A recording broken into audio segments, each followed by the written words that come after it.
Hey guys, welcome to the finale of Story Episode 3 of The Long Dark. We are heading left of the community hall here in Pleasant Valley towards the coal mine that Father Thomas was talking about, still under this endless blizzard condition. So the coal mine is right there on a little, somewhat marked path offshooting the road to the right a little bit. So that's what you're looking for if you can see anything in this weather. And this orange-brown death sky, that's crazy.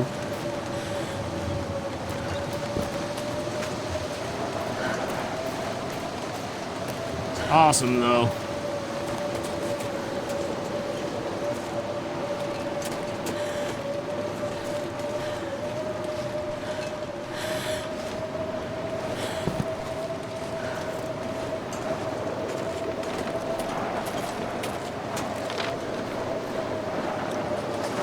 I think I still wasn't aware.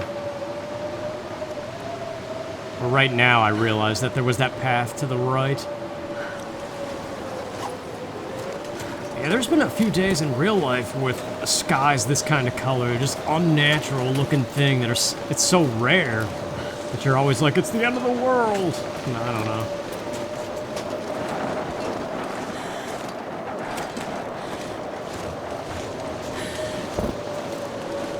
You realize how terrifying this would be in real life, though? This visibility. Not even remembering where you just came from. Like, even retracing your steps at this point would be hard. And in this game, it does happen. If you realize partway through this kind of weather that you're making a big mistake and you try to head back, sometimes you can't even head back. Like, you get lost on the way back, too, is what I'm saying.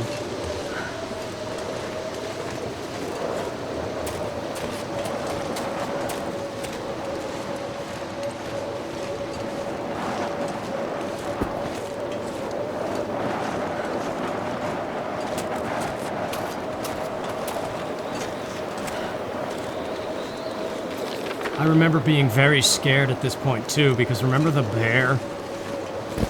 When we were taking the first survivor from the plane crash? Like, we're getting very close to where that is. Here we go, it is marked once you finally get to it. So we know we're on the right path, just stay within the snowbank divot. And wait for the timberwolves. Again, the timberwolves are kind of like a trigger that you're doing the right thing. Even the trees creaking and squeaking. Sometimes I mistook those for a bear call. Yeah, you can't see crap. Like, thank God it's a video game where it's just like, this is so cool. But, yeah, everything's still shaking, that deep roar. I don't really know what the earthquake thing is about. Sure getting cold. There's a lot of elements to this story that are still left unexplained. I have not played episode 4 yet, and that is the only one as of November 2021. It just came out in October. So there's still, I think, a planned episode 5 and 6. Hey, look at this already. It's right there on the map, but there's a huge hill. You can tell I'm lost. I don't know where I'm going. I'm just trying to find where exactly is the path.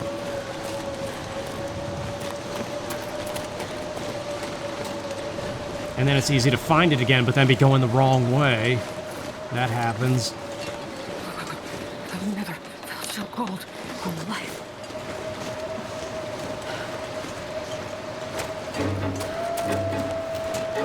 But as bad as that sound is, it's also... Look at how huge the meteor is, though. So I think, honestly, the best strategy would just be to book it and defensively shoot. But I don't think I did that until things got dire, and they do.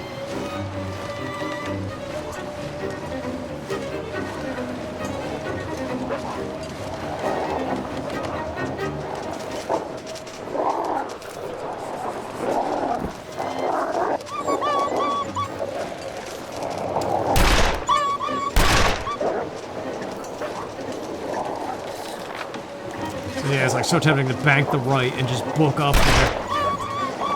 Can't aim because she's shaking so bad.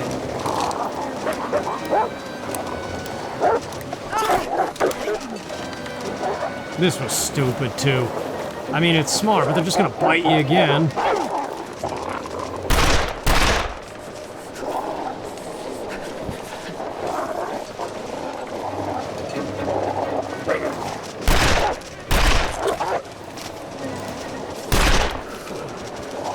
I kind of wonder if the distress pistol would be better at this point, because it would bring their morale down, I think, a little bit more, even if you don't hit them.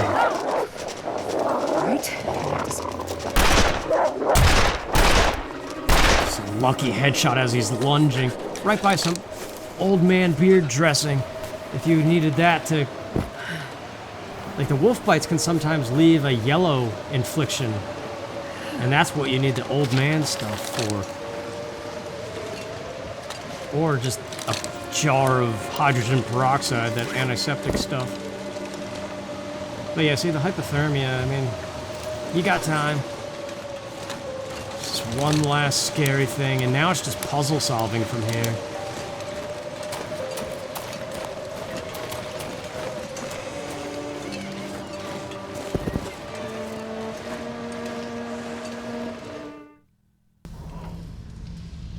Yeah, one last message too. If you haven't completed everything, you're about to not be able to.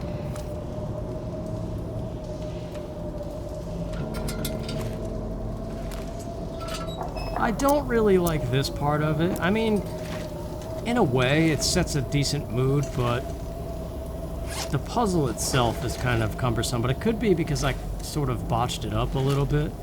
But I trimmed out some of the fat when we get to that. I also didn't realize I was still crouching.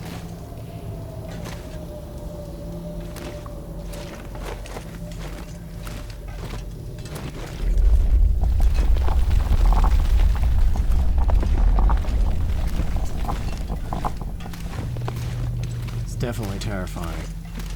Imagine being in a mine and something like that happening. It's a mine, all right. The air is thick.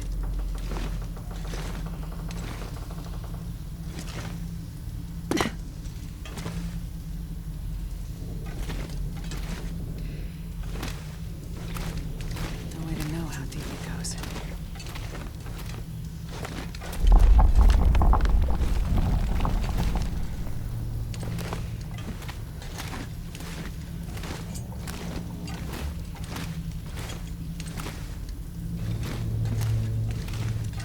I'm not a very outdoors person in real life.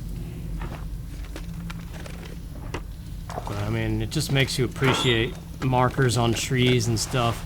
The trees wrapped in an orange band or whatever marks a path. Same within these mines. This stuff will come in handy. Just how easy it would be to get lost.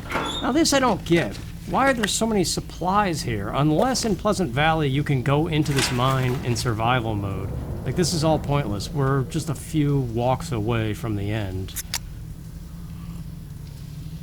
It's gotta be what it is, because the map is the same for the most part, regardless of what mode you're playing.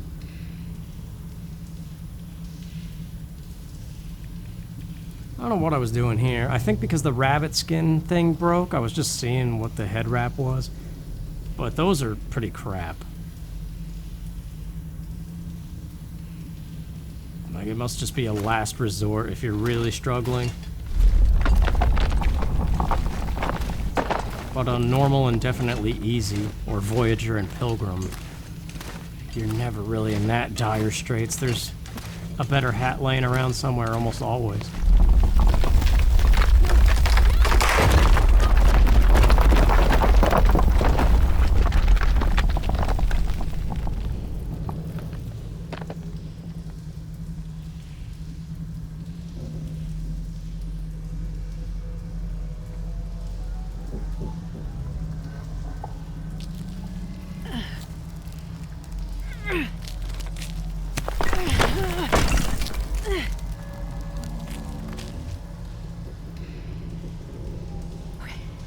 Nothing broken. Still breathing.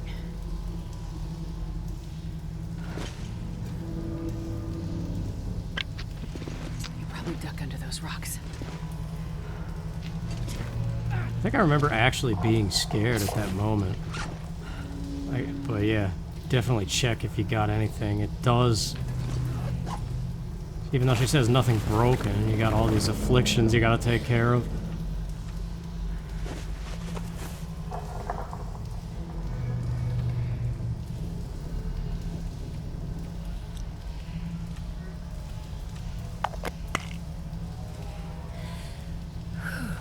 I still have a lot of questions, though. Will we ever see Molly again? Why is she the way that she is?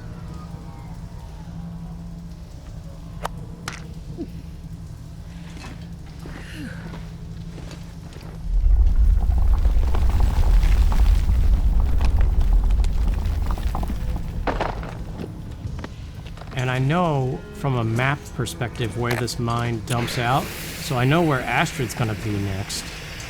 Unless they have said, like, I don't really actually follow whatever blog or something that the developers keep up with. So they may have already said what it's gonna be. But I know for episode 4, you're back to playing as Mackenzie, and you're in a brand new location that doesn't exist anywhere else except for story mode. It's the Blackrock prison. So yeah, like, who is that guy that knocked out Mackenzie at the end of episode 2?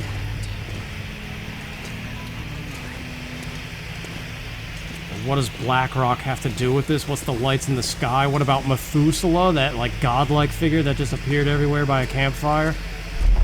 What's in Astrid's case? Like, there's a lot of story stuff here.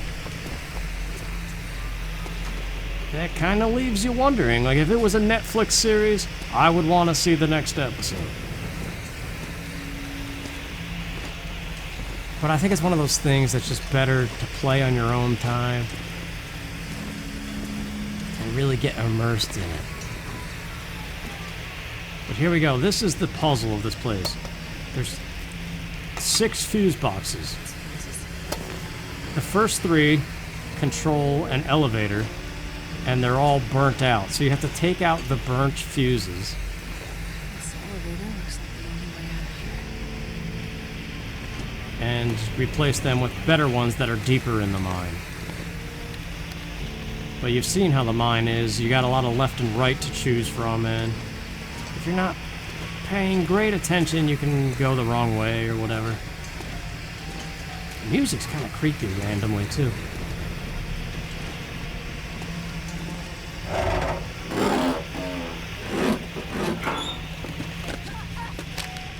Oh yeah, I didn't even realize I made that mistake. I saw it, and I think I had a Go energy drink by accident.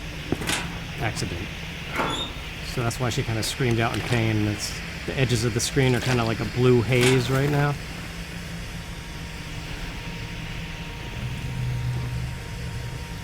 I didn't mean to select it in the little wheel, but those marine flares are good for scaring the timberwolves, but they burn faster than a normal flare, so it's not good for this situation. So there's box number 2, and the third one is a little bit deeper in there, on like a very weird path too. Actually, it's right down here.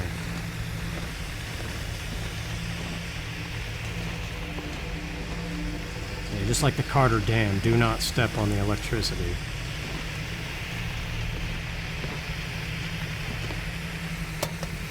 So that's it. Those are the 3 important ones that need to be replaced. You can't walk in the water, not yet, until you take out the good fuses in the later boxes that are controlling the flow of these wires. So this is kind of like one last thing. No more wolves. Nothing crazy.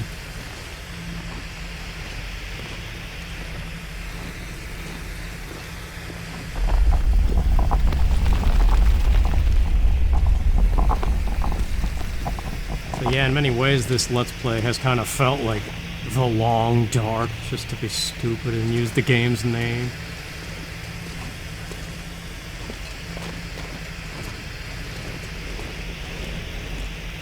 Because, yeah, these last couple episodes, at the time, like, I was really into it. It's like, I want to see what happens. I want to fill that cupboard up and get out of Pleasant Valley and see how it's all connected. Yeah, bolt cutters, they're just a little bit further this way. Yeah, it's just like, you know when you really just want to see something, but you don't want to talk?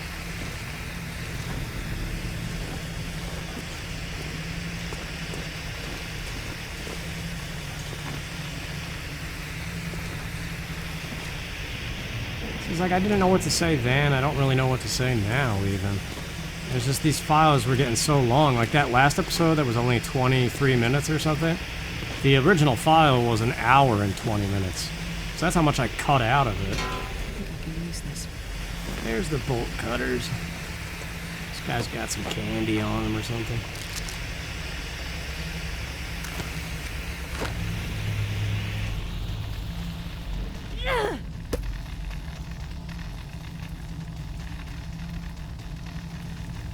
I'm not sure I can carry much more.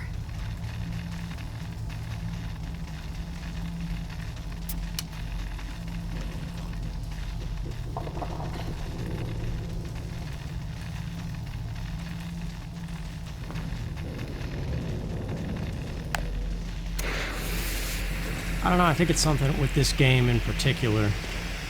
It's just a video that long that is mostly just walking. You need a lot to say if you're going to be doing commentary. And it's just, the pressure of that was a lot.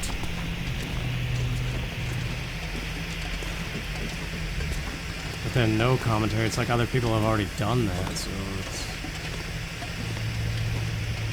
Maybe it would be better as a live stream.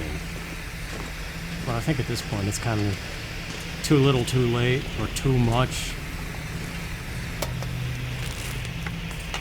This stuff will come in handy. Yeah, power down noise. So now it's safe to run in the water only in the spots that this fuse box controls. And so I kind of did that. I sprinted back on the new open path, but you got to do the bolt cutters thing first.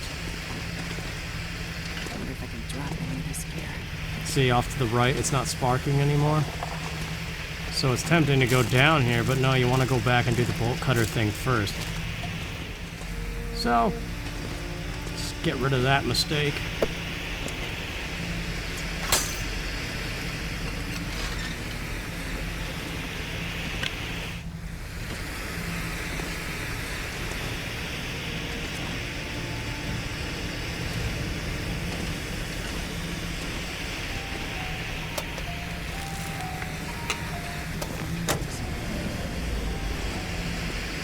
That's two. There's one more. We saw it, and that was my other mistake in this part. I forgot to go in the one tunnel that I haven't gone in yet to get that third fuse. But that cut's not for a while yet.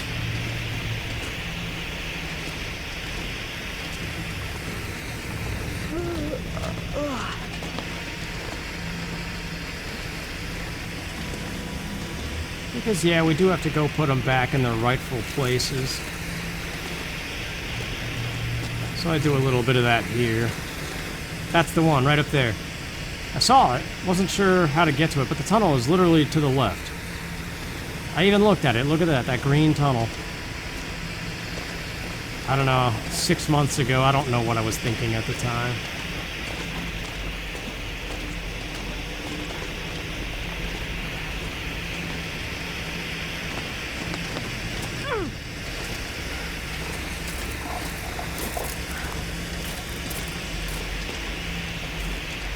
Actually, all of 2021 has felt like the long dark. In some ways, worse than 2020.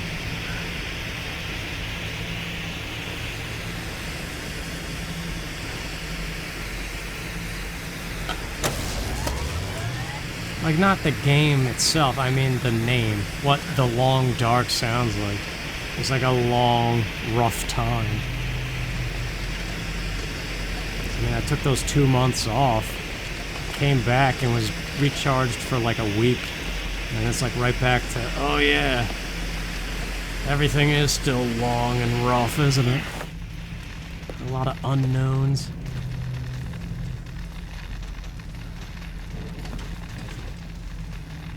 So yeah, that was replacing the one fuse. I don't know, I've made some weird mistake. There's this one, and then there's the one right before the elevator. But I need to go back to that green tunnel to get to the other working fuse. So this was cutting out a lot of my mistakes. Here it is. The one that's working. Just turn left when you're looking at it. Dodge the wire. And go through the tunnel.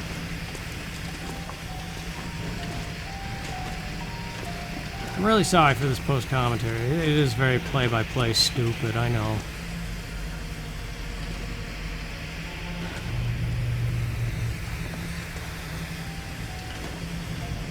But yeah, I mean, with how long these files have been sitting on my computer, I think there is a part of me that's just like, just get it done.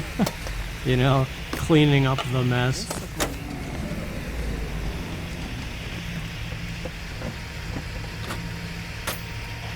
That flare is handy. I think I made use of it. Early Chuck, get the fresh flare. And see, we already put this one in here. So I must have, I don't even know. I must have done even more mess-ups. But either way, you get the prompt on the right there when you get the chime when you do it right, and that's that. The elevator is working. Just a few footsteps to the end.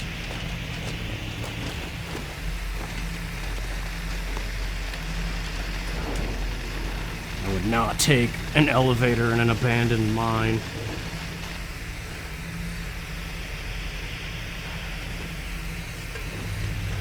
Especially with all the earthquakes that have been happening.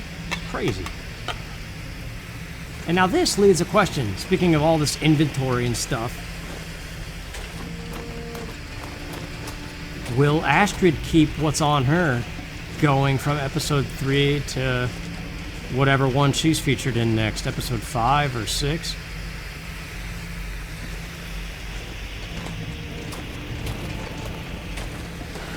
I still don't know if Mackenzie keeps his stuff from episode 2 to 4 the way he did going from episode 1 to 2. Or did he? Yeah, he did a little bit. Well, look at that. The way out is literally right there. The outside light to the left, but there's all these lockers. Nobody needs this anymore. So in case you wanted to change your gear one last time, I don't know. But again, I think this is more for survival mode. Because outside of that door is a region called the Coastal Highway, I believe. So Coastal Highway must link to Pleasant Valley via this coal mine. And so if you were going from one region to the next and you needed a waypoint of safety, this could be it. Put some water and food in here. But there you go.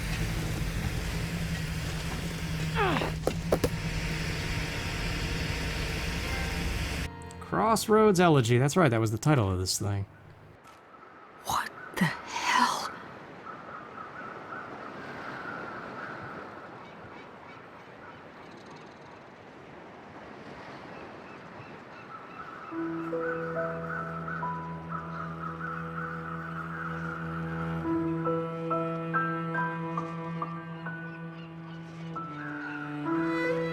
The world is changing.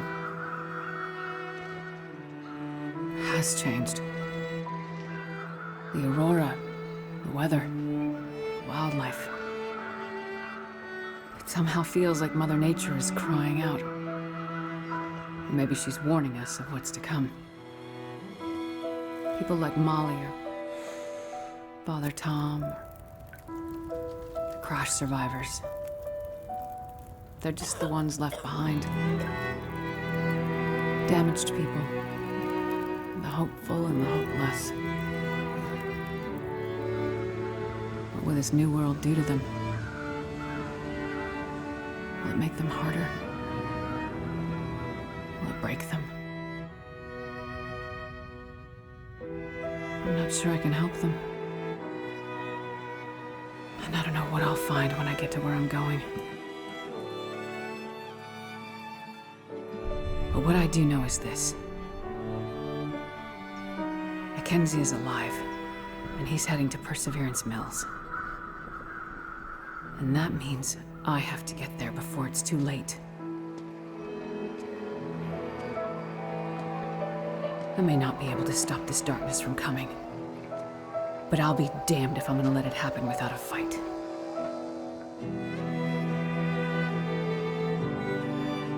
A little sappy at the end, but yeah, there's some interesting stuff here. I am very curious how this ends. I hope it ends well. They're still working on it, since they just finally got done with episode 4 because of the pandemic slowing everything down. So I'm very curious about that. I feel like the reception for this is not good enough for me to warrant recording and commentating over it. If I do record it, I'm seriously considering no commentary at all. I don't know. I honestly don't know if I have it in me for something that is this long with walking around and stuff. But I don't know. I thought about a live stream of survival mode, just sometime random for something to do, because that could be a kind of relaxed, chilled out atmosphere. But again, the reception is like, why would you even do that? Just do Zelda stuff, and Zelda stuff only. Unfortunately. But I really appreciate it if you guys have made it this far. It has been long and dark. I know these last couple episodes especially were a little rough to get through. And thank you for whoever first mentioned this game to me, with how frequently I'm on about weather and falling asleep to blizzard sounds and stuff. Like, this is right up my alley. I'm still, to this day, this very moment, enjoying the game. I want to play episode 4. I want to keep playing survival mode. And the story is, it's intriguing. I feel like it's moving at a weird pace. But, it's piqued my interest. And I want to see how it all connects.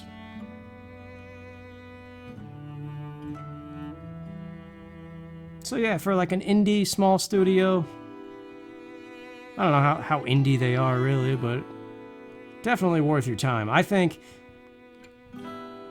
I got this game for like $7. It was on sale or something. Maybe it was $17. I don't know what it was. But it's worth every bit of that money. Like, that's nothing for a game. And seriously, playing it for yourself and being immersed, not saying a word. Maybe you have a cup of hot tea next to you and you're brewing hot tea in the game and the blizzard sounds are going. It's something else, man. It's better than just watching it. So I highly recommend it. And thank you. Take care.